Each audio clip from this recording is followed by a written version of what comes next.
decided not only Lizzie Borden, but I would write about other women in that time period, the 1800s, who committed murder and were acquitted also. And you wonder why. So throughout this book, I have other stories of other murderous women, and the plight of women meanders throughout the whole story. So, oh my gosh. This is only the second time I've ever read in front of people. I'm shaking like a fib. You're among friends. Okay. So throughout the 1800s, women were treated like second-class citizens. Men were in charge and women had no rights. In the family structure, the father supported the daughter until he handed her off to marriage. When a woman married, she lost her civil and property rights. The money she made belonged legally to her husband. Married women were not allowed to make wills, take part in any legal transactions, or even control their own wages. All were controlled by the husband. Wives typically received from their husband an allowance to run the household, whereas husbands could do as they wish with her possessions. The complete dependence upon a man could have driven some women of the time to madness. Such control could be psychologically oppressive, making women feel trapped. Women's crimes of the era were mostly petty theft or even prostitution. It was rare that a woman committed murder, and when she did, poison was often the preferred weapon. Gruesome murders were uncommon, especially a double axe murder. Was the killing that followed Lizzie all her life one of those rare cases? Now you have to remember, she did supposedly, she did a double homicide where she killed her stepmother with 19 hits to the head and her father with 11 hatchet hits to the head. It was really a gruesome murder. Okay. So I'm just reading some excerpts about women.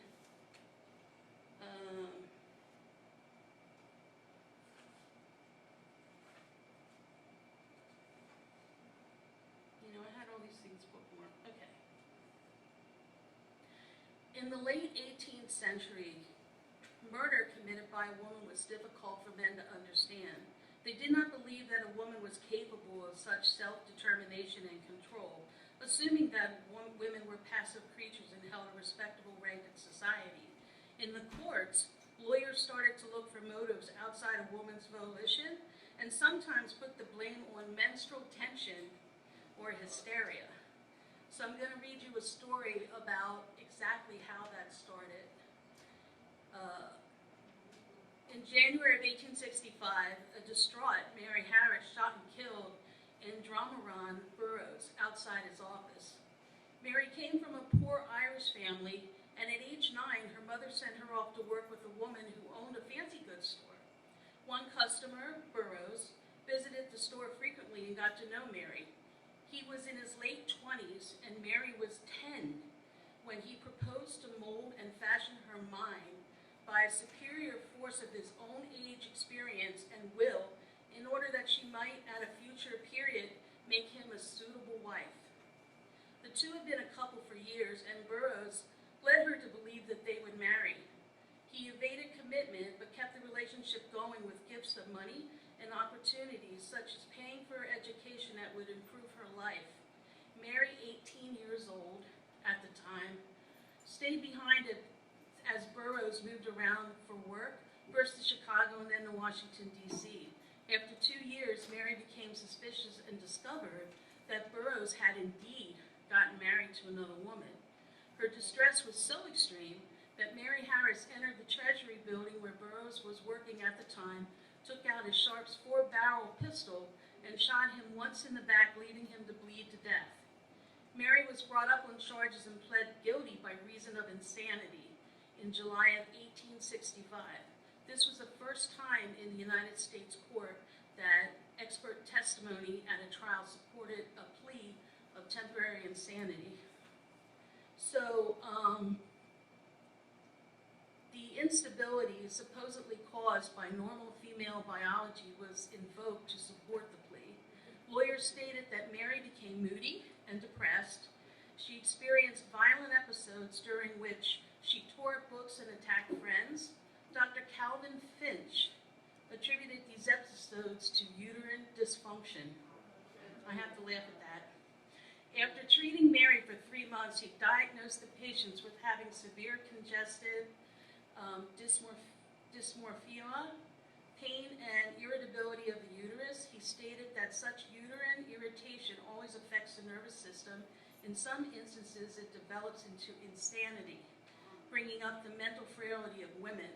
So basically, when the trial was going on, they had this plea of insanity due to menstruation, which I just think is so crazy.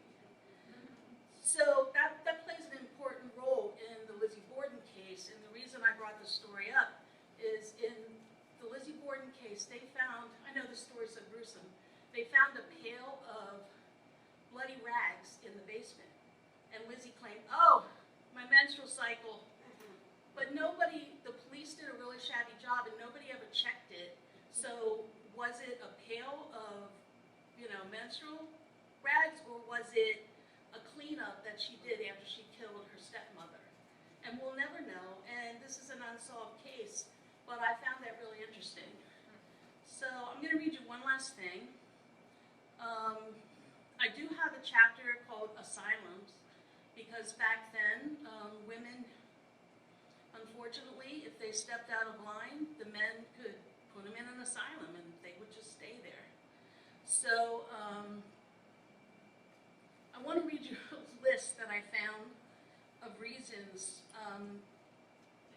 to be committed between 1864 and 1889 for women. Included imaginary female trouble, hysteria, religion, laziness, masturbation, menstrual derangement, domestic trouble, superstition, political views, and astonishingly, reading novels. Women could get locked up for reading. So when you're looking at the case of Lizzie Borden, she lived in a very rich house. Her father was one of the richest men in Fall River, and when you're in that patriarchal society and you're repressed or oppressed, could that be a cause for murder? So with the asylums, and then in the book also there's a psychological profile I did, but it was a really rough time to live back then. And a lot of the things that happened back then are kind of still true today in some households. So